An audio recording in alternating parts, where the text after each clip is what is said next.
खबर आ रही है बीजेपी की बिजनौर रैली पर जयंत ने तंज कसा है।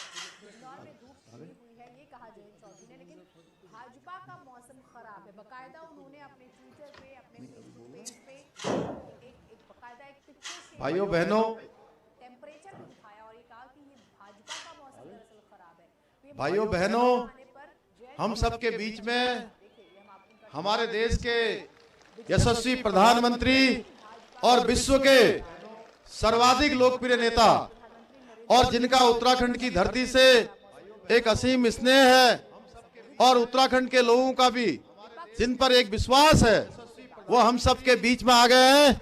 मैं एक बार आप सब से कहूंगा, करतल ध्वनि से तालियां बजाकर आप सब लोग उनका स्वागत करेंगे, अभिनंदन करेंगे। नरेंद्र मोदी जी जिंदाबाद, माननीय पुष्कर सिंह धामी जी जिंदाबाद, माननीय पुष्कर सिंह धामी जी जिंदाबाद। भारत माता की, भारत माता की, भारत माता की। नरेंद्र मोदी जी जिंदाबाद, नरेंद्र मोदी जी जिंदाबाद। हर हर हर हर। भाइयों बहनों, अभी हमारे बीच में हम सब लोग जिनको सुनने के लिए यहाँ पर एकत्र हुए हैं, हमारे देश के यशस्वी प्रधानमंत्री नरेंद्र मोदी जी, उनका संबोधन कुछ ही देर बाद हमको प्राप्त होने वाला है। मैं आपसे, आप सबकी तरफ से उनका स्वागत करते हुए, अभिनंदन करते हुए कि अभी वो हम सबको संबोधित करेंगे, एक अंतिम बात कहते हुए कि अभी तक मैं आप सबके सामने जितनी सारी बातें मैंने आपको बोली हैं, आज मोदी जी के नेतृत्व में एक तरफ पूरा हिंदुस्तान आगे बढ़ रहा है, पूरा भारत आगे बढ़ रहा है। भारत का मान सम्मान और स्वाभिमान पूरी दुनिया के अंदर बढ़ रहा है। भाइयों बहनों, आज कोई क्षेत्र नहीं बचा है, चाहे वो सड़कों का क्षेत्र हो, चाहे वो हवाई सेवाओं का क्षेत्र हो, या रेल सेवा का क्षेत्र हो, या स्वास्थ्य सेवाओं का क्षेत्र हो, चाहे वो हरिद्वार में हमारा मेडिकल कॉलेज खुल रहा है, या ऋषिकेश में चलने वाला एम्स हो, या हमारे दूसरे वहां पर दूसरा एम्स उधम सिंह नगर में जो इसका शिलान्यास माननीय प्रधानमंत्री जी ने किया है। हर क्षेत्र में काम हो रहा है। और एक तरफ आज इस चुनाव में जो चुनाव आ रहा है भाइयों बहनों, उस चुनाव में एक तरफ काम करने वाले लोग हैं, जिन्होंने काम किया है, माननीय प्रधानमंत्री नरेंद्र मोदी जी के नेतृत्व में काम किया है। एक तरफ वो लोग हैं जिन्होंने देश की सत्ता पर 60 वर्षों तक शासन किया है और 60 वर्षों तक शासन करने के बाद केवल देश को गरीबी देने का काम किया है, हमेशा तुष्टीकरण की बात की है, हमेशा भेदभाव की बात की है, हमेशा गरीबों को दबाने की बात की है, कुचलने की बात की है। आज मोदी जी के नेतृत्व में आज हिंदुस्तान के अंदर हर क्षेत्र में ऐसी योजनाएं बनाई जा रही है जो गरीबों के लिए बनाई जा रही हैं, आम आदमी के लिए बनाई जा रही है, सामान्य आदमी के लिए बनाई जा रही हैं।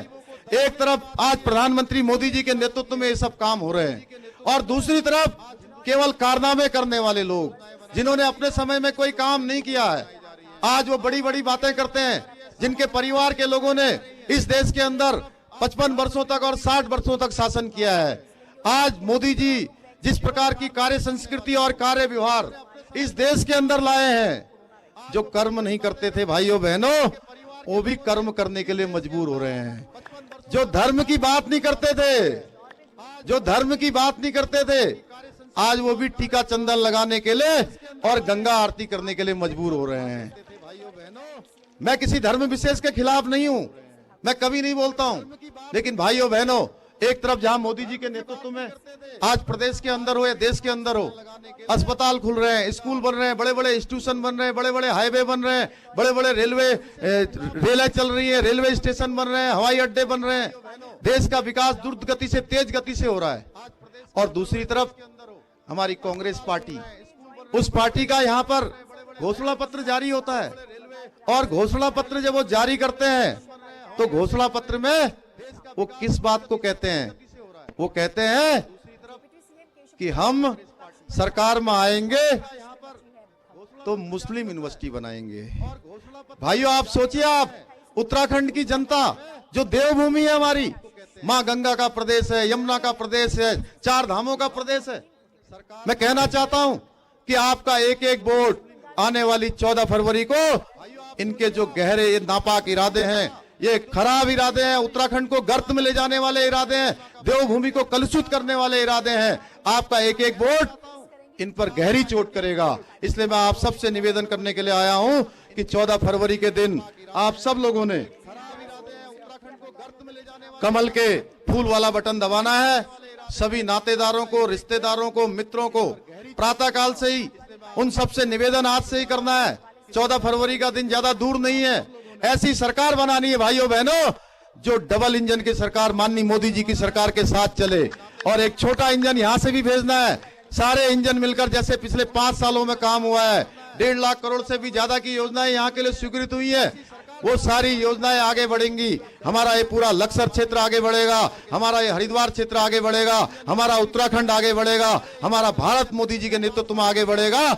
मैं यही आप सबसे निवेदन करते हुए माननीय प्रधानमंत्री जी का एक बार अपने हृदय की गहराइयों से अभिनंदन करते हुए, 3 जगह पर भी इसी प्रकार की रैलियां हमारी हो रही हैं, सुल्तानपुर, मिक्कापुर, निरंजनपुर, और सभी लोग प्रधानमंत्री जी को पूरे 56 स्थानों पर हम सब लोग ऐसे सुन रहे हैं। मैं पुनः आप सबका धन्यवाद करते हुए, माननीय प्रधानमंत्री जी का अभिनंदन करते हुए उनसे अनुरोध करता हूं कि हम सबको अपना संबोधन दें, अपना आशीष वचन दें। बहुत बहुत धन्यवाद। एक बार खड़े होकर हाथ जोड़ता हूँ, एक बार खड़े होकर माननीय मोदी जी और धामी का अभिवादन करें तालियों के साथ। माननीय मोदी जी, प्रधानमंत्री जी का, माननीय पुष्कर सिंह धामी जी का हाथ जोड़ता हूँ आप सबसे, ताली बजाकर। धन्यवाद माननीय। उत्तराखंड के विकास अभियान का नेतृत्व कर रहे हैं युवा और ऊर्जावान मुख्यमंत्री श्रीमान पुष्कर सिंह धामी जी, भाजपा के मेरे सभी कार्यकर्ता साथी और इस देवभूमि के लाखों मतदाता भाई और बहनों, हरिद्वार की पवित्र धरती पर आध्यात्मिक तपस्या भी होती है और राष्ट्र रक्षा का यज्ञ भी चलता है। यहां पास में ही रूड़की के कुंजा बहादुरपुर में राजा विजय सिंह के नेतृत्व में 1822 में आजादी का बिगुल बजा था। मैं इस परंपरा को प्रणाम करते हुए सबसे पहले हमारे भूतपूर्व सीडीएस जनरल बिपिन रावत जी, जो हमारी उत्तराखंड का धरती का गौरव, आज मैं बिपिन रावत जी को नमन करता हूं। मैं हर उस वीर को नमन करता हूं जिन्होंने उत्तराखंड की धरती से प्रेरणा लेकर देश के लिए अपना सर्वोच्च बलिदान दिया। भाई और बहनों, आज हरिद्वार के जन जन में जो जोश है, भाजपा को लेकर जो भरोसा है, उससे साफ है कि उत्तराखंड का आशीर्वाद पूरी तरह से भाजपा के साथ है।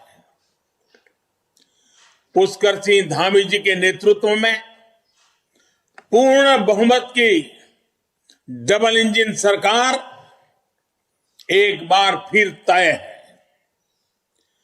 उत्तराखंड की पारखी जनता भली भांति जानती है कि ये चुनाव उत्तराखंड राज्य का सपना पूरा करने वाले और उत्तराखंड के निर्माण को छल साजिश से रोकने वालों के बीच में है। एक और भारतीय जनता पार्टी है जिसने अपनी सरकार में आने के तुरंत बाद अटल बिहारी वाजपेयी जी के नेतृत्व में उत्तराखंड राज्य बनाया।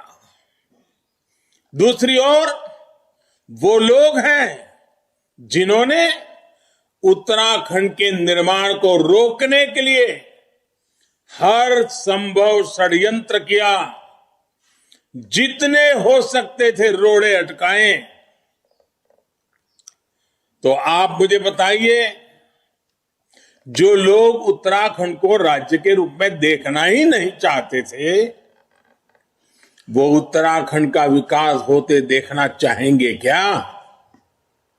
जो लोग उत्तराखंड के सपनों को इसलिए मारना चाहते थे ताकि उनकी विरासत चलती रहे, वो अब आपके संसाधनों की लूट बंद कर देंगे क्या? उनके कारनामे बंद करेंगे क्या? क्या वो कभी सुधरे हैं क्या? आप जानते हैं कभी नहीं सुधरेंगे, क्योंकि उत्तराखंड हमारे आपके लिए तो देवभूमि है, लेकिन ये लोग उत्तराखंड को अपनी तिजोरी समझते हैं, अपना एटीएम समझते हैं।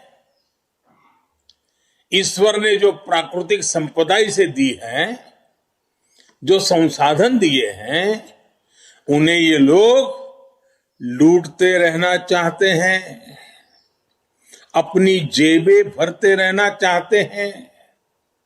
यही उनकी मानसिकता है।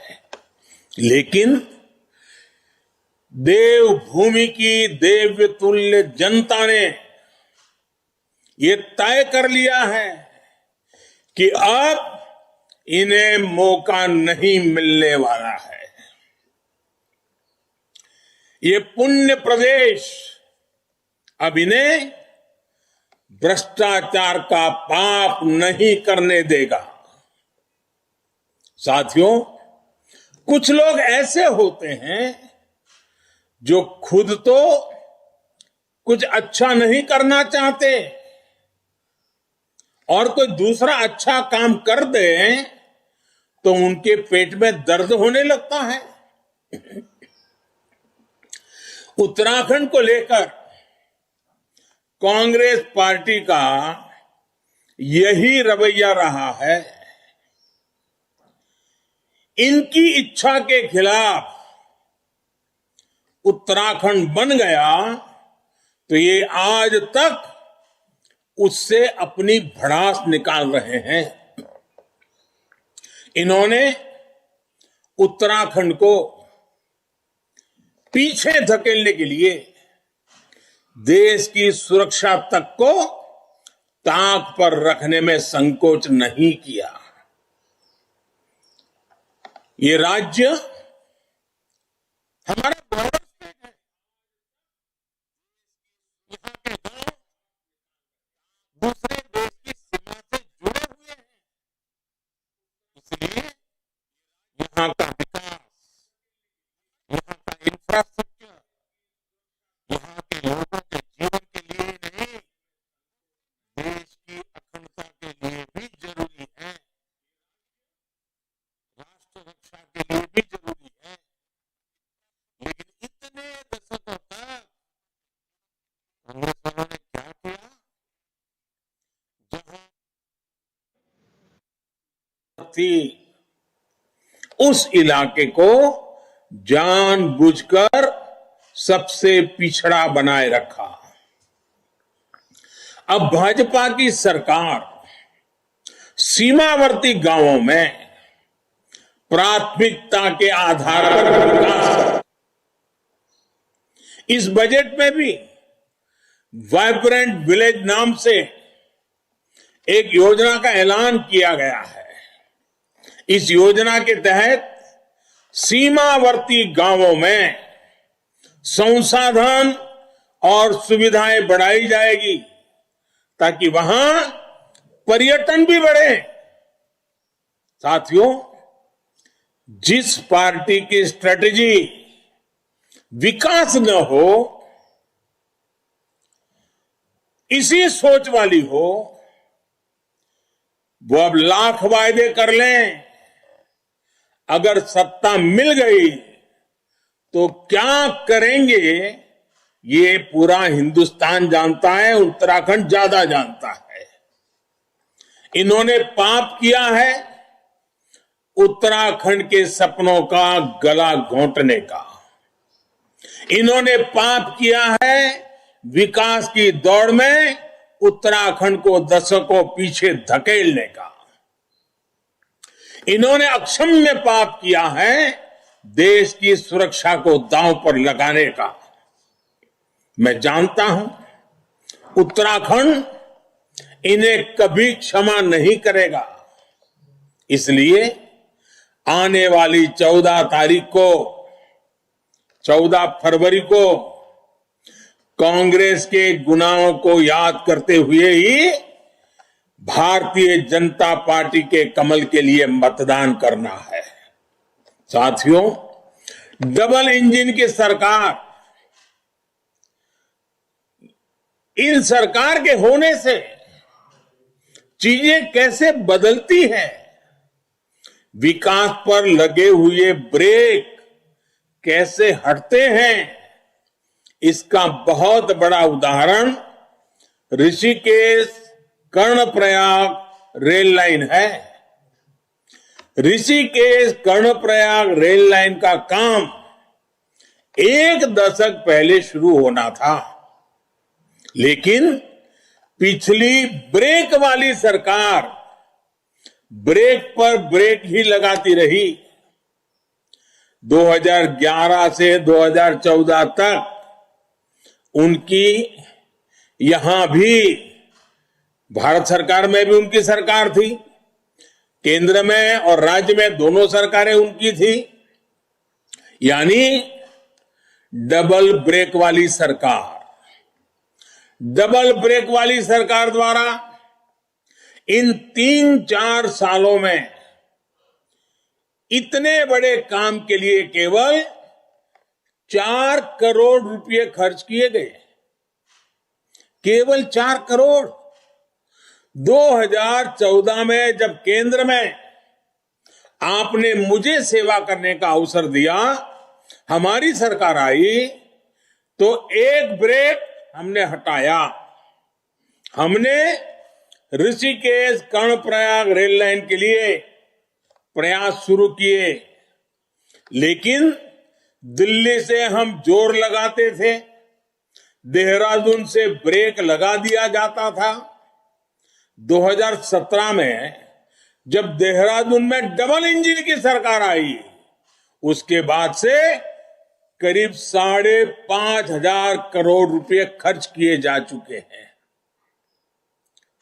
आप कल्पना कीजिए, ये ब्रेक लगाने वालों ने 4 करोड़ खर्चा और 2 इंजन लग गए, डबल इंजन लग गए, तो 5,000 करोड़ लग गया। जल्द ही पहाड़ों पर रेल का ये बड़ा काम पूरा हो जाएगा। 4-4, 5-5 पीढ़ी ने इंतजार किया है। 5-5 पीढ़ी के इंतजार का उन सपनों को पूरा करने के लिए हम लगे हुए हैं। इसी तरह दिल्ली देहरादून हाईवे का काम भी अटल बिहारी वाजपेयी जी की सरकार के समय 2000 में शुरू हुआ था, जब ये राज्य जन्मा था। लेकिन कांग्रेस सरकार ने उसे लटकाकर छोड़ दिया। यूपी से क्लियरेंस न मिलने का बहाना बनाया गया, जबकि केंद्र में इनकी सरकार और यूपी में उनके भागीदारों की सरकार थी। ये काम भी तब भी पूरा हुआ, ये काम तब पूरा हुआ जब भाजपा की डबल इंजन सरकार आई। ये ब्रेक लगाने वाले फिर से मौके की तलाश में बैठे हैं, लेकिन अब उत्तराखंड को गति चाहिए, उत्तराखंड को प्रगति चाहिए, उत्तराखंड को लगातार डबल इंजन की सरकार चाहिए। साथियों, हरिद्वार का नाम ही हरि का द्वार है, यानी श्री हरि का द्वार। और जहां भगवान हरि है, वहीं लक्ष्मी जी जाती है, यानी प्रगति समृद्धि भी वहीं से होकर जाती है। ये क्षेत्र उत्तराखंड को दिल्ली और देश के दूसरे हिस्सों से जोड़ता है। यहां उद्योग की, पर्यटन की, रोजगार की अपार संभावनाएं हैं। हरिद्वार में स्थापित उद्योग पूरे उत्तराखंड के विकास को आगे बढ़ा रहे हैं। इसलिए हमारी डबल इंजन की सरकार ने हरिद्वार, देहरादून और इस पूरे क्षेत्र में विकास को तेज गति से आगे बढ़ाने का काम किया है।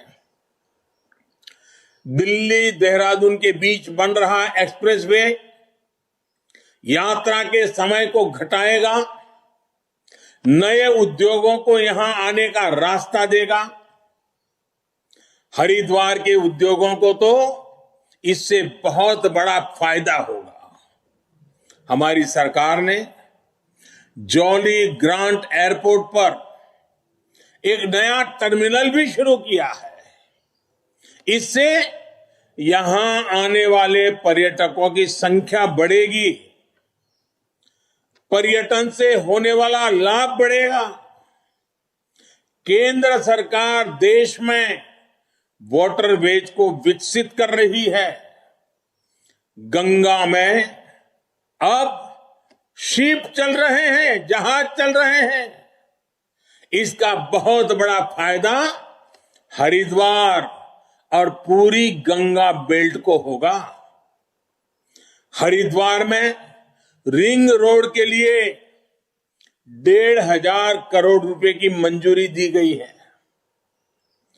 सैकड़ों करोड़ रुपयों की लागत से ऋषिकेश रेलवे स्टेशन का आधुनिकीकरण किया गया है। ऐसे कितने ही काम है जो इस समय तेजी से आगे बढ़ रहे हैं। साथियों, हमारे लिए उत्तराखंड का विकास, यहां की सेवा हमारे लिए ये पुण्य का काम है, पवित्र कार्य है। इसलिए हम उत्तराखंड और हरिद्वार के लिए काम करते हैं, जी जान लगाकर काम करते हैं, पवित्र मन से काम करते हैं, जबकि वो हरिद्वार नहीं, गरद्वार और परिवार के लिए काम करते हैं। हम सत्ता में आए तो हमने मां गंगा की सेवा और स्वच्छता के लिए नमामि गंगे अभियान शुरू किया। आज मां गंगा निर्मल हो रही है, लेकिन जब ये सत्ता में थे तो इन्होंने क्या कृत्य किए थे? इन्होंने इसी हरिद्वार में हरि की पैड़ी पर मां गंगा को नहर घोषित कर दिया था। क्या दुनिया में कोई कल्पना कर सकता है? दुनिया की सबसे विख्यात नदियों में से एक गंगा को कोई नहर घोषित कर दें ताकि खनन और लूट माफिया अपना खेल खेल सके। झूठ और लूट का इतना बड़ा षड्यंत्र, इतना बड़ा पाप, ये इनकी कारनामे है, इनकी कारस्तानी है। हमारी सरकार ने इनके इस फैसले को पलटाकर गंगा को लूटने का यह खेल बंद किया। जिसको देवभूमि की पवित्रता में, यहां की संस्कृति में जरा सी भी आस्था होगी, वो ऐसा करने का सोच भी नहीं सकता। उत्तराखंड की जनता ने इनके पापों की सजा इन्हें दी, लेकिन इनकी मानसिकता बदल नहीं रही है। ये पवित्र देवभूमि में अब तुष्टीकरण का जहर घोलने की कोशिश कर रहे हैं। कांग्रेस नेता यूनिवर्सिटी के नाम पर जो तुष्टीकरण यहां कर रहे हैं, वो उत्तराखंड के लोगों की आंख खोलने के लिए काफी है। इसके पहले सत्ता में थे, तब भी इन्होंने उत्तराखंड की संस्कृति और पहचान को बिगाड़ने के लिए कई खेल खेले थे। हरिद्वार के लोगों से बेहतर इस बात को और कौन जानेगा। मैं आपको बताना चाहता हूं, यूपी में योगी फिर आ रहे हैं, और योगी जी जब आते हैं तो अपराधी माफिया भागते हैं। यहां अगर कांग्रेस सरकार होती तो यूपी से भागकर ये अपराधी कहां जाते? इसी इलाके में आकर के अपना ठिकाना बना लेते। यहां उनकी खातिरदारी भी हो जाती, क्योंकि वोट बैंक पे काम आ जाता। इसलिए अभी हम बचे हुए हैं। ऐसे लोगों की एंट्री बंद है, और इसलिए सतर्क रहना है। कांग्रेस को फिर से मौका नहीं देना है। साथियों, जिन्होंने दशकों तक पहाड़ों के लिए एक काम नहीं किया, वो अब नए नए नारे लेकर के आ रहे हैं। अगर इन्होंने पहले हमारे 4 धामों की सुध ले ली होती तो उत्तराखंड के पर्यटन और प्रगति के रास्ते खुल जाते, न कि लोगों को पलायन करना पड़ता। केदारनाथ में पुनर्निर्माण का काम भी तेज गति से तब शुरू हो सका जब डबल इंजन की सरकार बनी। आज केदारनाथ को अपने गौरव के अनुसार भव्यता भी मिली है और श्रद्धालुओं का मनोबल भी बढ़ा है। लेकिन मेरे उत्तराखंड के भाइयों बहनों, अभी जो इतना हुआ है अच्छा लग रहा है, संतोष हो रहा है, लेकिन मेरे लिए तो इससे भी आगे बढ़ना है। मुझे और ज्यादा काम करना है। इस भूमि से मेरा विशेष नाता है। लेकिन अगर ब्रेक वाले कोई बैठ गए तो आपके मन में जो सपने जगे हैं ना, उसको पूरा करना किसी के लिए भी मुश्किल कर देंगे। भाइयों बहनों, पर्यटन ठप होने से राज्य को जो नुकसान हो रहा था, वो फिर से पटरी पर लौट रहा है। ये वो काम है जो डबल इंजन सरकार ने किया है। जो काम हो रहे हैं वो भी आपके सामने हैं।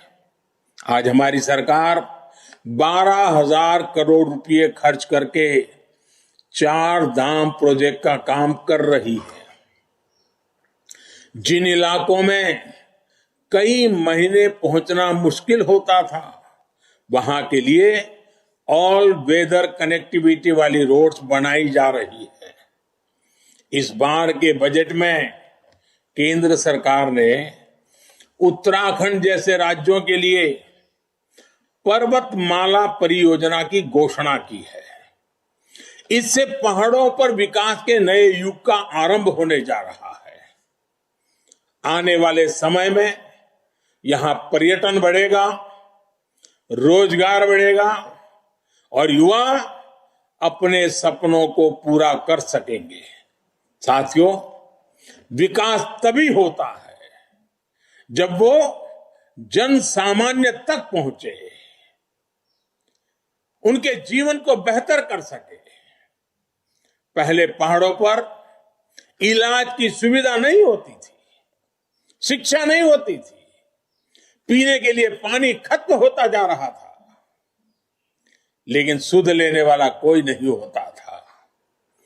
हमारे अटल जी ने पहली बार ऋषिकेश में एम्स की घोषणा की थी। आज उत्तराखंड में नए अस्पताल खुल रहे हैं, मेडिकल कॉलेज खुल रहे हैं, गरीबों के मुफ्त इलाज के लिए आयुष्मान योजना है, प्रधानमंत्री आवास योजना के जरिए गरीबों को अपना घर मिल रहा है। पहाड़ों पर सबसे मुश्किल जीवन माताओं बहनों का होता है।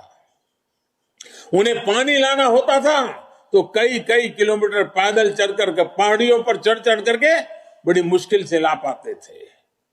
खाना बनाने के लिए पहाड़ चढ़ करके लकड़ी काट करके ढो करके लाना पड़ता था। लेकिन हमारी सरकार ने उज्ज्वला योजना के जरिए उन्हें मुफ्त गैस सिलेंडर दिया है। जल जीवन मिशन के जरिए आज घर घर पाइप से पानी पहुंचाने का काम तेज गति से चल रहा है। यह संभव तभी हो रहा है क्योंकि राज्य में भाजपा की सरकार है। हमारे प्रयासों में रोड़े नहीं लगाए जा रहे हैं, ब्रेक नहीं लगाई जा रही है, ऊपर से उसे आगे बढ़ाने में कंधे से कंधा मिलाकर के दोनों सरकारें काम करती है। राज्य सरकार खुद भी बहन बेटियों के लिए गश्यारी योजना और महालक्ष्मी योजना जैसे कल्याणकारी प्रयास कर रही है। किसानों को भी बिना किसी दलाली के किसान सम्मान निधि जैसी योजनाओं का लाभ मिल रहा है। सरकार ऑर्गेनिक खेती के लिए भी विशेष अभियान चला रही है। पहाड़ों पर तो ऑर्गेनिक खेती के लिए अपार संभावनाएं हैं। ये मूवमेंट हमें आगे भी बनाए रखना है। साथियों, उत्तराखंड की स्थापना को 21 साल हुए हैं। 21 साल का हमारा युवा उत्तराखंड वैसे ही नौजवान और बड़े सपने लेकर के आगे बढ़ रहा है। अगले 3-4 साल बाद उत्तराखंड अपने 25 साल पूरे करेगा। और मैंने केदारनाथ की पवित्र धरती से कहा था कि ये दशक उत्तराखंड का दशक है। मौका जाने मत दीजिए साथियों। राज्य को इस महत्वपूर्ण मुकाम पर धामी जी के नेतृत्व में, भारतीय जनता पार्टी के नेतृत्व में केंद्र और राज्य सरकार मिलकर के आपके सपनों को पूरा करने के लिए कृतनिश्चयी है। इसलिए यह जरूरी है कि अगली सरकार ईमानदार हो, संकल्प लेकर के चलने वाली हो, मेहनत करने वाली हो और युवा नेतृत्व वाली हो। मैं आपको भरोसा देता हूं, पुष्कर सिंह धामी जी के नेतृत्व में बीजेपी आपको तेज विकास करने वाली सरकार देगी। 14 तारीख को आप जब वोट देने जाएं तो उत्तराखंड के अतीत और भविष्य का जरूर सोच करके जाएं। मुझे उत्तराखंड पर पूरा भरोसा है। यहां के क्षमतावान मतदाताओं पर पूरा भरोसा है। यहां की माताओं बहनों के सामर्थ्य पर मेरा भरोसा है। इसी के साथ मैं अपने शब्दों को विराम देता हूं। आप सब हाथ उठा करके मेरे साथ भारत मां का जयकारा करें। दोनों हाथ ऊपर करके भारत माता का जयकारा करना है। भारत माता की, भारत माता की, भारत माता की। बहुत बहुत धन्यवाद।